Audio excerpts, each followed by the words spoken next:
예.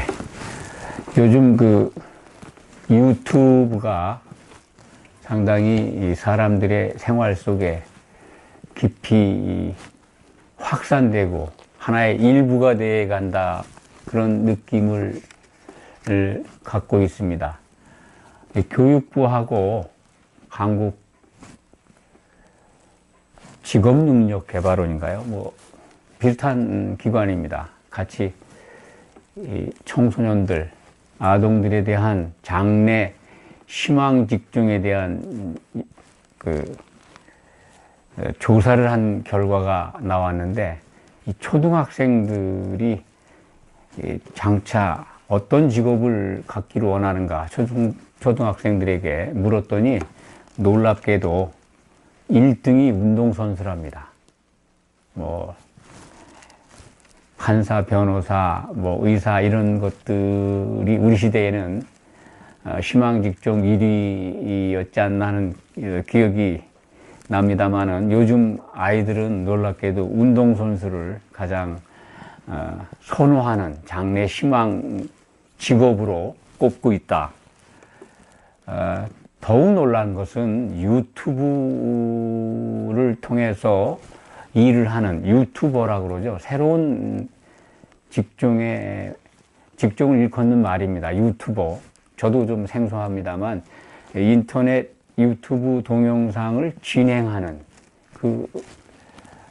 어떤 프로그램을 만들어서 그것을 진행하는 직업, 유튜버라고 하는데, 이 유튜버가 어린이들 희망 직종의 5위로 이렇게 조사가 됐다고 합니다. 우리들이 관념적으로 또는 전통적으로 알고 있던 직업관이 바뀌고 있습니다. 너무나 빠르게 어린 아이들까지도 유튜브에 익숙해지고 그것이 굉장히 좋아 보이는 것 같습니다.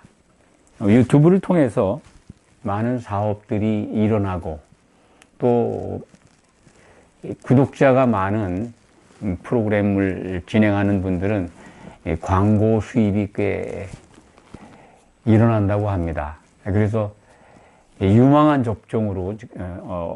직종으로 각광을 받고 있는 것 아닌가 하는 생각이 듭니다. 참고로 말씀드리면, 유튜브는 이 구독자를 기준해서 사업적으로 본다면 구독자의 수가 많을수록 사업성이 있다, 각광을 받는다, 그렇게 본다고 합니다. 우리는 복음을 이 동영상에 실어서 유튜브를 통해서 여러 사람들에게 공개하고 있습니다만, 한 번도 제가 이 구독자에 관한 말씀을 이렇게 설교 시간에 드린 적이 없습니다. 저도 근래에 알게 된 겁니다. 구독자의 수가 매우 중요하다.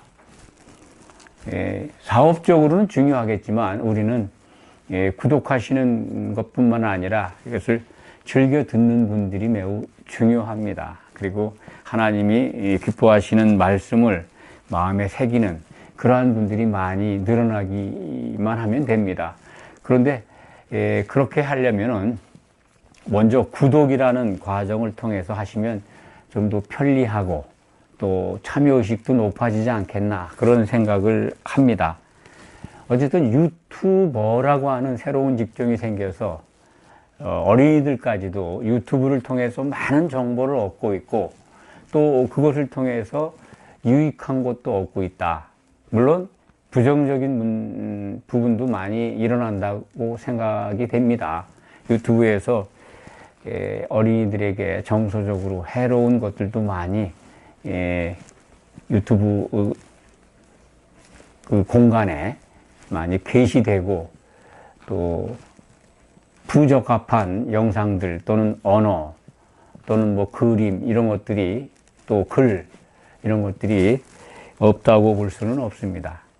다만 유튜브라고 하는 것이 이제 전 세계의 모든 사람들에게 굉장히 익숙한 삶의 환경으로 지금 자리하고 있다. 우리는 그러한 변화의 시대에 살고 있고, 우리 샘물가교회는 1년 한 6개월 전부터 이 유튜브 공간을 통해서, 동영상을 통해서 복음을 선포하고 있다 하는 것을 말씀을 드립니다. 우리가 이제 복음을 함께 공유하는 이 유튜브 공간을 통해서 그렇게 믿음 생활을 시작한 지가 1년 6개월 가까이 되었습니다. 많은 분들이 그동안 동영상을 통해서 저희 예배 시간에 선포되는 말씀을 같이 듣고 공유해 왔습니다. 조금씩 시청하시는 분들이 늘어나고 있지만은 아직도 굉장히 미미합니다. 그렇지만 듣는 귀가 있고 보는 눈이 열린 분들은 보고 듣고 깨닫고 그리고 공감하실 겁니다. 이 말씀이라고 하는 것은 듣고 본다고 해서 그것이 모든 것이 이루어지는 것이 아닙니다. 어제도 어떤 분들하고 대화를 했습니다만 성경을 많이 읽은 분도 계십니다. 뭐 100번 이상 읽으신 분도 있는데 제가 그런 말씀을 드렸습니다. 성경을 읽는 그 횟수도 중요하지만 성경 말씀을 보고 듣고 자기에게 적용하는 것, 그것이 더욱 중요하다. 그저 글을 읽고 그런 말씀이다라고 물론 그렇지는 않겠지만은 많이 읽는 것도 중요하지만 우리에게 주신 그 말씀을 보고 들으면서 내게 적용하면서 새김질하는 것이 중요하다. 그래서 하나님께서도 이 새김질하는 짐승, 거룩한 짐승이라고 그것은 먹어도 된다라고 율법에 주셨던 것 같습니다. 그래서 이 새김질하는 위가 뭐 4개죠. 소는 새김질을 아주 4번씩이나 합니다. 소나 양이나 염소, 이 번제물로 받으시죠. 그리고 이제 굽이 갈라진 짐승들, 마찬가지로 소는 굽이 갈라져 있고 또 이 양도 굽이 갈라져 있습니다. 돼지는 굽은 갈라져 있는데 새김질을 못해서 돼지는 거룩한 짐승으로 구별이 되지 않았습니다. 그래서 율법에서는 먹지 말라라고 정하셨습니다. 그 구약의 말씀을 이렇게 비추어 본다면 우리는 이 말씀을 성경을 늘 같이 가까이 두고서 항상 살펴보고 주목하고 그리고 읽고 보고 듣고 특히 요즘에는 이제 유튜브 동영상을 통해서 설교 말씀을 들을 수가 있습니다. 보고 들을 수가 있습니다. 그런 과정들을 통해서 그런 횟수, 그런 것들이 중요한 게 아니라 성경을 많이 보고 또 영상을 많이 보고 그것도 중요하죠.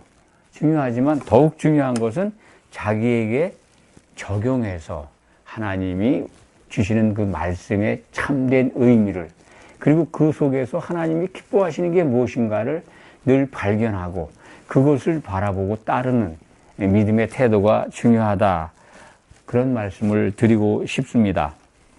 오늘 말씀은 그러한 하나님의 뜻과 목적이 사람들에게 꼭 일러주고자 하시는 그 말씀이 기록된 책이 성경인데 이 성경 속에서 예수님의 진짜 생일을 한번 찾아보자. 그런 취지에서 오늘 말씀을 준비했습니다. 예수님의 생일이 가까이 다가오고 있습니다. 우리들은 전통적으로 12월 25일을 예수님의 생일로 성탄절로 기념하면서 섬겨왔습니다.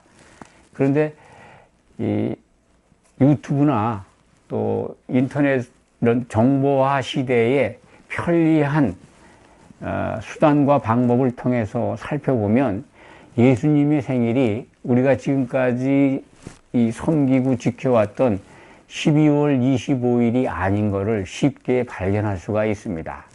대부분 예수 그리스도를 믿는 성도들도 그러한 조그마한 노력만 기울였다면 예수님의 생일이 12월 25일 엄동설한이 아니라는 것은 알 수가 있습니다. 또 대부분 그러한 소식들을 들었을 겁니다. 그런데 너무 오랫동안 내려온 그 전통이 예수님의 생일이 12월 25일이 아닌 걸 알면서도 교회가 이렇게 이끌어가고 있는, 교회가 정해서 섬기고 있는 크리스마스 성탄절을 저버릴 수가 없는 것 같습니다. 많은 분들이 이제는 인터넷을 통해서 또 여러 가지 정보 매체들을 통해서 예수님은 엄동설한에는 태어나지 않았다는 걸 알 수가 있습니다. 누가복음 2장에 보면은 예수님이 태어나시는 그 밤에 주변에 기록이 있습니다. 목동들이 밤에 베들레헴에서 양들을 지키고 있는데 천사가 나타나서 오늘 이 다윗 동네에 구주가 나셨다. 그런데 그분이 구유에 지금 누워 있는데 너희가 가서 보면 그것이 표적이다. 라는 천사의 말을 목동들이 듣습니다. 그러니까 그때 보면 밤중에 목동들이 양들을 지키고 먹이고 있었다, 지키고 있었다 하는 것은 겨울은 분명히 아닙니다. 예수님이 오신 때가 겨울은 아니다. 이스라엘도 우리 기온보다 조금 따뜻하지만은 12월 25일쯤 되면 눈이 오고 매우 추운 지역입니다. 더군다나 예루살렘은 고지대죠. 산악지대입니다. 그래서 추운 겨울에는 눈이 내립니다.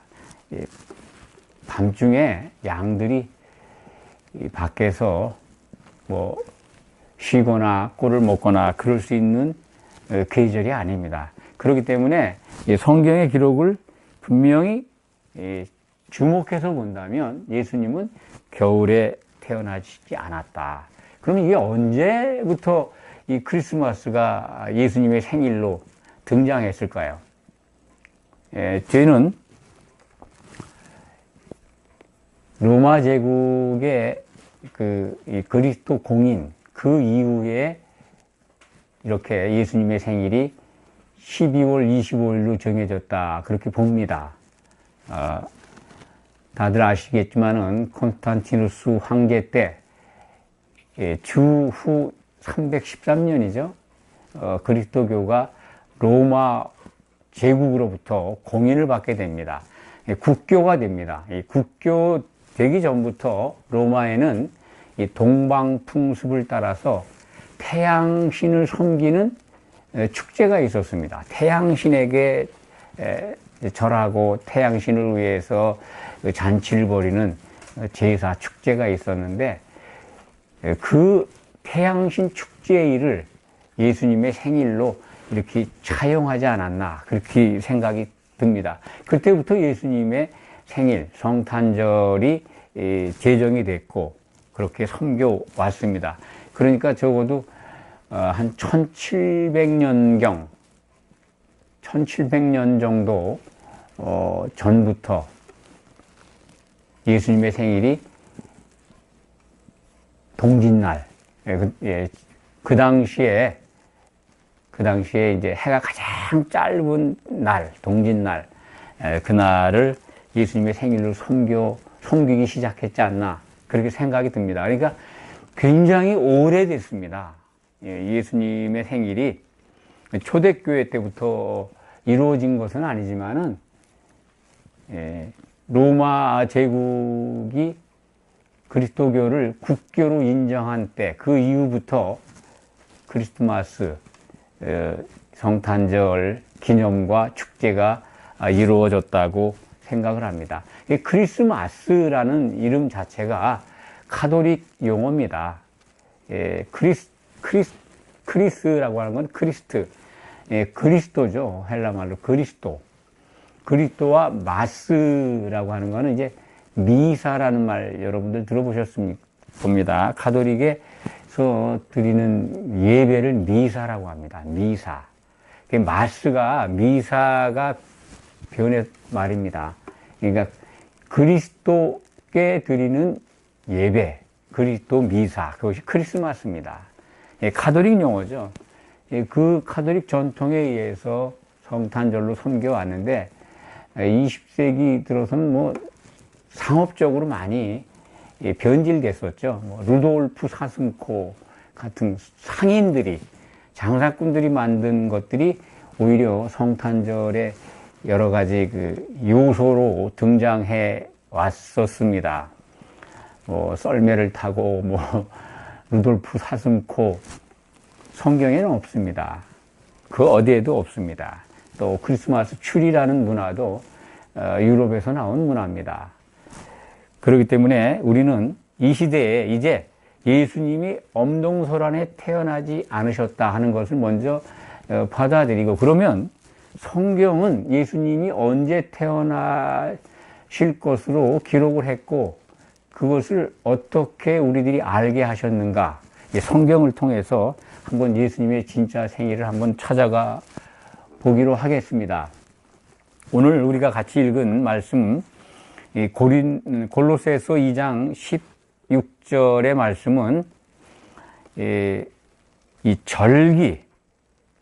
절기를 가지고 너희를 비판하지 못하게 하라. 뭐 물론 절기, 초하루, 안식일 이런 것들이 다 포함되어 있습니다만, 구약이 정한 절기를 가지고 그것을 안 지킨다고 해서 너희가 다른 사람들이 비판한다고 하는데 그런 거 개의치 말아라, 그런 말씀이죠. 17절에 보면은 이것들은, 그 절기들은, 안식일들은 장래일의 그림자이나 몸은 그리스도의 것이니라. 그 절기의 몸, 절기의 실체가 그리스도의 것이라는 겁니다. 그러니까 절기는 그리스도의 그림자다. 구약 성경이 예수님을 설명한 책인데, 구약에서는 예수님을 그림자로 설명한 겁니다. 구약에 나타나 있는 그림자를 통해서 예수님을 알게 하신 것인데, 그 중에 모든 절기도 예수님을 설명한 것이라는 겁니다. 그 절기의 본체는 예수 그리스도라는 겁니다. 그렇다면 이 절기를 한번 성경을 통해서 찾아갈 볼 필요가 있습니다. 레위기 23장에는 여러 가지 하나님께서 정한 절기, 그 제사가 기록되어 있습니다. 맨 먼저 이 순서대로 말씀을 드리면, 6월절이 레위기 23장에 기록되어 있는 순서입니다. 6월절이 기록이 되어 있습니다. 유대력으로 1월 14일입니다. 1월 14일 날 저녁에 흠 없는 어린 양을 잡습니다. 6월절 어린 양으로 예수님이 오셨습니다. 예수님이 오신 거는, 목적은, 예수님이 이 땅에 오신 그 목적이 6월절 어린 양으로 죽기 위해 오신 겁니다. 그러니까 성탄절의 목적이라면 6월절 어린 양으로 죽으러 오신 겁니다. 제물이 되셔야 하기 때문에 그것은 하나님이 정하신 이 경륜 가운데 있는 겁니다. 6월절 다음에 바로 유대력 1월 15일은 무교절입니다. 무교절. 예수님은 이 무교절을 이루셨습니다. 누룩이 없는 복음을 가지신 예수님이 십자가에서 죽으셨을 때, 그때 놀지 않으셨습니다. 성경을 보면은 옥에 있는 영들에게 가서 복음을 전하셨습니다. 무교병 떡이 되셔서 누룩 없는 복음을 음부에, 사망 가운데 있는 자들에게 복음을 전하셨습니다. 그리고 무교절 다음에 이 부활절로 우리가 이제 섬기는 구약에 기록되어 있는 절기가 있습니다. 예수님이 살아나셔서 흔들린 것과 같이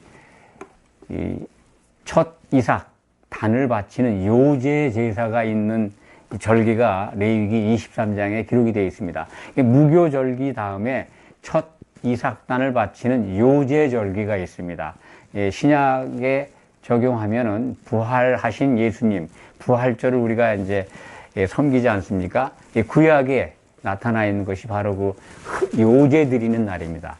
예수님이 십자가에서 죽고 밤낮 3일 후에 부활하시잖아요. 그날, 구약에 바로 그 요제 드리는 날이었습니다. 이게 이제 요제 드리는 날, 세 가지 지금 절기가 지났죠? 유월절, 무교절, 그리고 요제절. 그 다음에 이제, 그로부터 50일 지난 다음에 50일째 되는 날에 오순절 절기가 있습니다. 구약에는 77절 맥추절이라고 기록이 되어 있죠. 신약 시대에는 성령이 내리신 날이라 해서 성령 강림주일로 섬깁니다. 예수님은 부활 승천하셔서 약속대로 성령을 보내주셨습니다. 초대교회가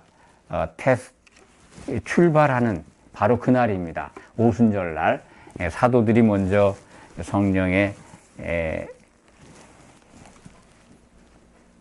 강림, 그 성령 충만함을 받고 한 덩이 떡이 됩니다. 그리고 그날 성도들이 사도들의 말을 듣고 성령에 잠기는 역사가 일어납니다. 그래서 초대교회가 시작이 됩니다. 그러니까 오순절까지 예수님이 오셔서 이루셨습니다. 그 다음 절기가 7월에 유대력 7월 1일이 바로 나팔절입니다.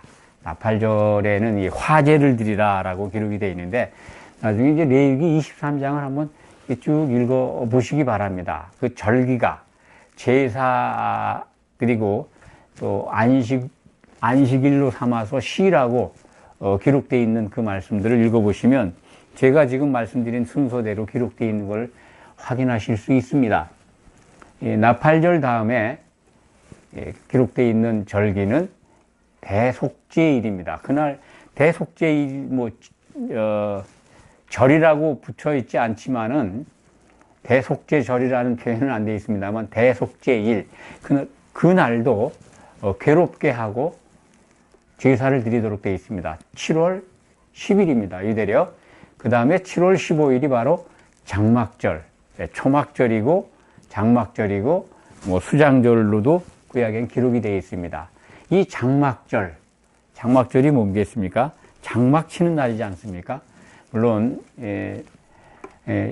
하나님께서는 이스라엘 백성들에게 애굽에서 나올 때 광야에서 생활한 것을 기억나게 하시려고 초막을 치고 일주일간 보내라 하는 명령을 하십니다만 이 장막 치는 의미는 예수님이 이 땅에 오심으로써 장막절이 시작이 됐다 하는 것을 먼저 말씀을 드립니다. 이 장막절이 예수님이 이 땅에 태어난 것에 서서부터 시작이 된 것, 장막절의 실체를 예수님을 통해서 우리는 발견할 수가 있습니다. 왜 그러냐면 신약성경 요한복음 1장 14절에는 예수님께서 말씀이 육신이 되셔서 사람의 몸을 가지고 이 땅에 오셔서 우리 가운데 장막 치셨다라는 표현을 하고 있습니다. 사도 요한의 기록이 그렇습니다. 우리 가운데 거하심에라고 기록이 되어 있습니다만 원문으로 보면은 장막, 텐트를 쳤다는 겁니다. 예수님은 또 자기 스스로 자기 몸이 성전인 것을 증거하십니다. 요한복음 2장에 기록되어 있죠. 이 몸을 헐라, 내 몸을 헐어라, 사흘 만에 일으키리라 한 것은 성전된 육체를 가리켜 말씀하신 것이다. 이 성전이 뭐겠습니까? 바로 하나님의 장막입니다. 장막은 백성들이 하나님을 만날 수 있는 공간입니다. 하나님은 율법을 주시면서 하나님의 그 의중을, 하나님의 뜻을 모세를 통해서 알려주셨습니다. 내가 너희를 만나고 싶다라는 거죠. 사람들을 만나고 싶어 하시는 하나님이 율법에 나타나 있습니다. 그런데 죄인은 만날 수 없으니 이 죄인이 하나님을 만날 수 있는 방법, 그것이 바로 성막을 지어라. 장막을, 성전을 짓게 되는 거죠. 그래서 이 대제사장을 통해서 하나님은 백성들을 만나 주십니다. 예수님이 이제 그 바로 성전된 육체라는 거죠. 예수님의 몸은 이 시대에 교회로 이 땅에 몸으로 남겨놓으셨고, 우리는 이제 이 성전의 지체로서 하나님의 온전한 장막이 세워지는 과정에 우리가 성도로서 쓰임을 받고 있는 겁니다. 그렇기 때문에 예수님은 이 땅에 오시면서 장막절을 이루시면서 오셨습니다. 시작이죠. 장막절 텐트를 치고 이 땅에 오셨다는 겁니다. 그렇다면 구약 절기를 통해서 예수님이 언제 오셨을까 하는 것은 우리가 확신할 수 있지 않습니까? 다른 날이 있을까요? 하나님은 그렇게 경우 없이 그냥 아무런 의미 없는 날 예수님을 보내셨다라고 저는 생각하지 않습니다.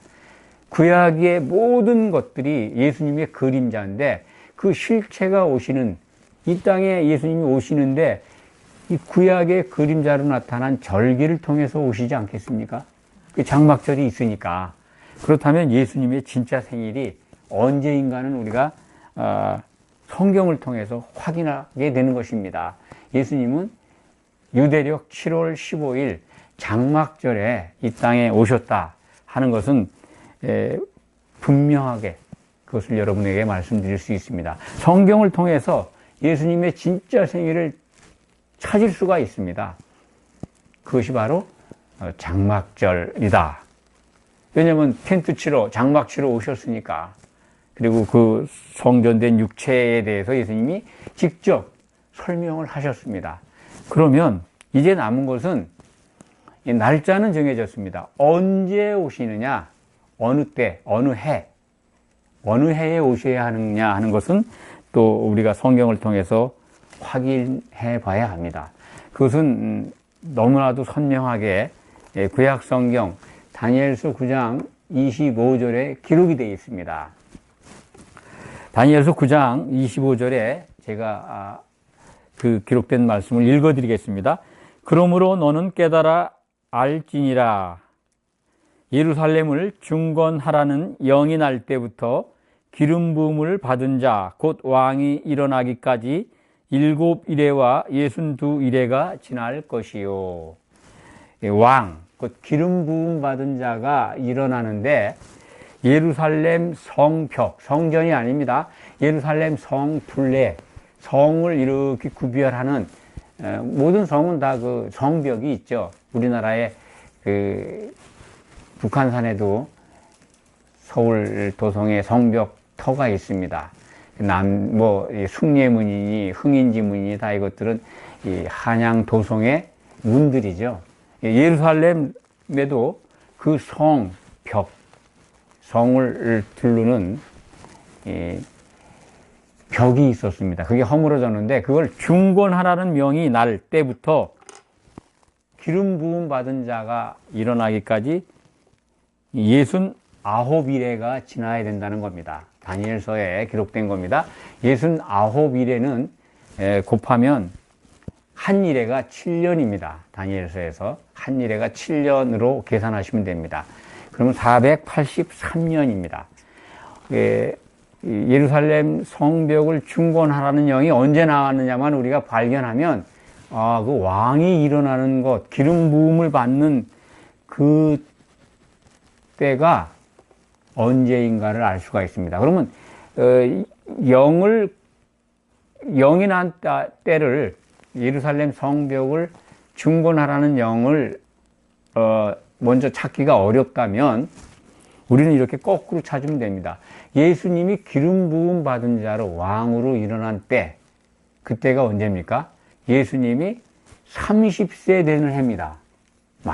정확하게 30세 되셔야 합니다.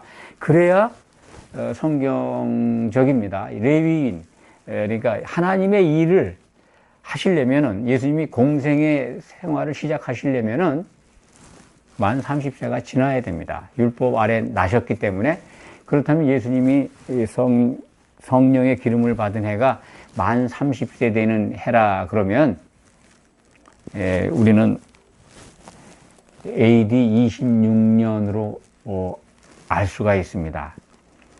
그것은 예수님이 주전 5년에 태어나셨다라는 것이 전제됩니다. 그렇다면 주전 5년에 태어나시기 위해서 태어나셔야 하는 예수님, 그래서 만 30세 되셔서 요단강에서 기름 부음, 성령의 기름을 받아야 되는 그 해, AD 26년. 그렇다면은 왕의 칙령이, 그러니까 예루살렘 성벽을 재건하라는 명령이 주전 457년 경에 나타나야 됩니다. 그것이 바로 스가랴서 7장 11절 이하에 보면 바사왕 아닥사스다 왕 때에 칙령이 내려갑니다. 조서에 보면은 예루살렘으로 올라가서 성전 보수도 하고 성전 또 이 성벽을 성전에 쓰이는 여러 가지 그 물품들을 조달할 그 방법과 그 다음에 이 성전 재건에 대한 명령이 포함된 조서가 내려갑니다. 에스라서 7장 11절 이하의 기록입니다. 그때가 신학자들이 계산하니까 주전 457년이다. 457년부터 계산하면 예수님이 기름 부음 받는 해가 AD 26년입니다. AD 26년에 예수님은 역사적 사실입니다. 세례 요한에게 요단강에서 물세례를 받고 나신 다음에 성령이 비둘기 형체처럼 예수님 위에 내려오는 것을 보았다라고 세례 요한은 기록하고 있습니다. 공관복음 모두가 이 부분을 증거하고 있습니다. 그때가 AD 주후 26년입니다. 예수님은 그로부터 이 AD 26년부터 역산하면 주전 5년경에 태어나셨습니다. 그래야 맞습니다. 그렇기 때문에 정확하게 예수님이 태어난 해는 주전 BC 5년, 태어난 날은 유대력 7월 15일, 그리고 만 30세 되는 해에 기름 부음을 받았으니까 그날도 바로 장막절이지 않느냐 하는 생각을 합니다. 유대력 7월 15일이 장막절 시작일이니까요. 그날 태어나셨고 만 30세 되는 해에 예수님은 기름 부음을 받습니다. 그래서 이제 공생의 시작을 하게 됩니다. 예수님의 진짜 생일을 성경적으로 이제 다 찾아봤습니다. 정확하게 말씀을 드리면 유대력 7월 15일, 우리나라 절기로는 추석절기 비슷합니다. 추석절 무렵에 예수님이 태어나셨고 또 30세 되는 해에 기름 부음을 받고 공생애를 시작하셨다. 그러므로 진정한 크리스마스는 성경적으로 찾아서 섬겨야 한다면 유대력으로 장막절 그날을 크리스마스로 섬겨야 합니다. 우리가 이 진짜 예수님의 생일을 찾아본 것은 성경 공부를 위해서뿐만이 아니라 사람의 전통에 의해서 생긴 잘못된 것들은 하나님이 주신 성경을 통해서 바로 잡아야 한다는 그러한 취지에서 말씀을 드리는 겁니다. 이 전통에 눌리다 보면요, 예수님의 말씀을 거역하게 됩니다. 아주 무서운 결과를 초래하게 됩니다. 그 무서운 결과라는 게 뭐냐면 예수님은 사도들의 말을 듣고 나를 믿는 자를 위해서 예수님께서 기도하신 내용입니다. 요한복음 17장에 기록이 되어 있습니다. 이들의 말을 듣고 나를 믿는 자들을, 즉 성도들을 위해서 기도하셨습니다. 그러면 성도들을 그 짧은 말씀에서 한번 생각을 해보십시오. 우리 성도가 뭐를 해야 되는가? 사도들의 말을 들어야 합니다. 그래야 예수님을 향하여 믿게 되는 겁니다. 근데 사도들은 예수님의 생일에 대해서 알아볼 수 있도록 기록하셨습니다. 하나님은 구약을 통해서, 신약을 통해서 예수님의 진짜 생일을 확인할 수 있게 하셨습니다. 그런데 가짜 생일을 열심히 섬긴다면 사도들이 한 말을 잘못 오해하는 것 아니겠습니까? 사도들이 한 말을 기억하라고, 들으라고 유다서 17절은 말씀하고 있습니다. 너희는 사도들이 미리 한 말을 기억해라. 어디에도 예수님의 생신을 거창하게 이렇게 전 세계 믿는 자나 안 믿는 자나 뭐 이렇게 축제를 보내라는 말씀은 없습니다. 예수님은 오히려 예수님이 이루신 그 과거를 돌아오는 것보다는 다시 오실 거에 대해서 주목하고 준비하라고 하셨습니다. 성도들은 그 준비를 위해서는 사도들이 한 말씀을 들어야 합니다. 그게 먼저잖아요. 사도들의 말을 제껴놓고 사람이 만든 전통, 가톨릭이 만든 크리스마스 전통에 빠져 있다면 뭐 빠진 게 아니라고 항변할 수도 있습니다. 그런데 그럴까요? 이 시대의 개신교 교회의 모습들을 솔직히 한번 돌아보시기 바랍니다. 뭐 대강절이라고 해서 예수님 오시기 40일 전부터 40일 기도하지 않습니까? 새벽 기도. 크리스마스 날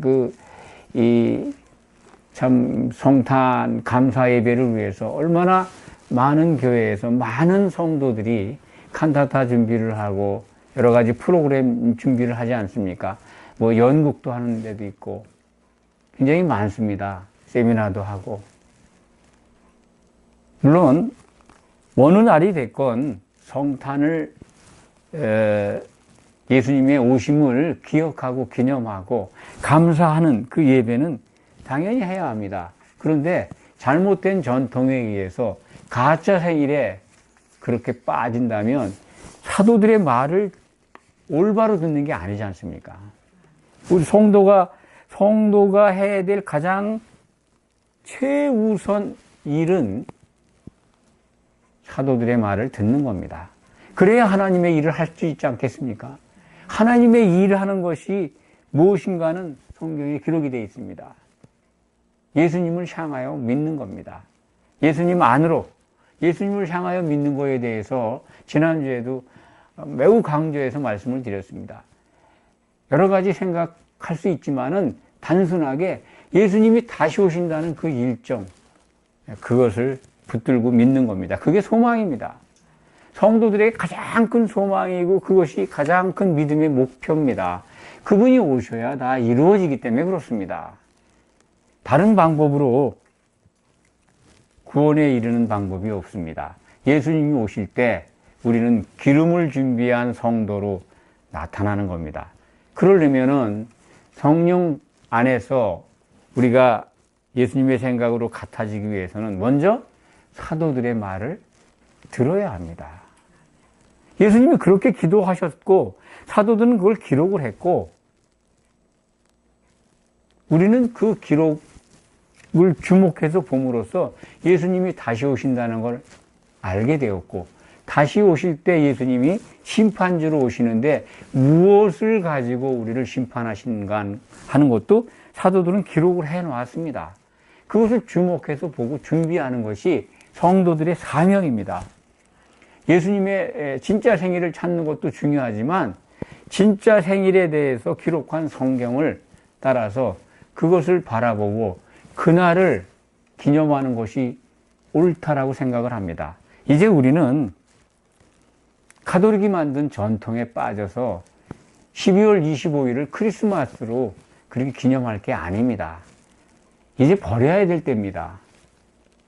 깨어있는 성도들이 그리고 교회들이 이 크리스마스라고 하는 인류가 가장 최대의 전 세계 모든 사람들이 축제를 벌이는 이 크리스마스 절기 이것이 잘못됐다는 것을 이제 깨어있는 성도들이라도 바로 잡으려고 노력을 해야 되고 12월 25일 성탄절 예배를 옮겨야 합니다. 저희 교회는 그래서 이제 12월 25일 성탄 감사 예배 안 드리겠습니다. 그냥 집에서 쉬시기 바랍니다. 그렇기 때문에 오늘 미리 앞당겨서 크리스마스에 대해서 성경을 통해서 어떤 날이 예수님의 진짜 생일인가를 살펴보았습니다. 말씀을 정리합니다. 구약의 모든 절기는 예수님의 그림자입니다. 예수님은 그 그림자의 실체로 참모습으로 이 땅에 오셨습니다. 그래서 그 절기들을 이루신 절기가 있고 다시 오심으로 이루실 절기가 있습니다. 처음 오셔서 이루신 절기는 장막을 치셨고 그 다음에 유월절 어린 양으로 십자가에서 죽임을 당했고 무교병 떡이 돼서 무교절기를 완성하셨고 그 다음에 요제의 이삭이 되셔 첫 열매가 되셔서 부활하셨습니다. 그리고 부활 승천하셔서 오순절기에 성령을 보내주셔서 오순절까지 완성하셨습니다. 이제 예수님이 오실 때는 나팔 불면서 오십니다. 하나님의 나팔로 나팔 소리를 갖고 천사들과 함께 오십니다. 이때 나팔절이 이루어질 겁니다. 그리고 7월 10일 대속죄일에 해당되는 그리스도의 심판대가 열리게 될 겁니다. 거기에서 성령의 기름이 있는가 없는가 판가름이 날 겁니다. 기름을 준비한 5 처녀들과 같이 혼인잔치에 들어가는 성도가 있는가 하면 기름이 없어서 예수님을 만나지 못하고 깊은 바다에 불지옥에 던져지는 자들이 나타날 것입니다. 그리고 마지막으로 이제 예수님은 혼인잔치에 들어간 성도들과 함께 새 예루살렘 성도들이 성벽을 이루는 새 예루살렘의 완성을 통해서 진정한 장막절의 성취를 이루시게 될 겁니다. 하나님은 그 새 예루살렘 성을 보시고 이루었다라고 하십니다.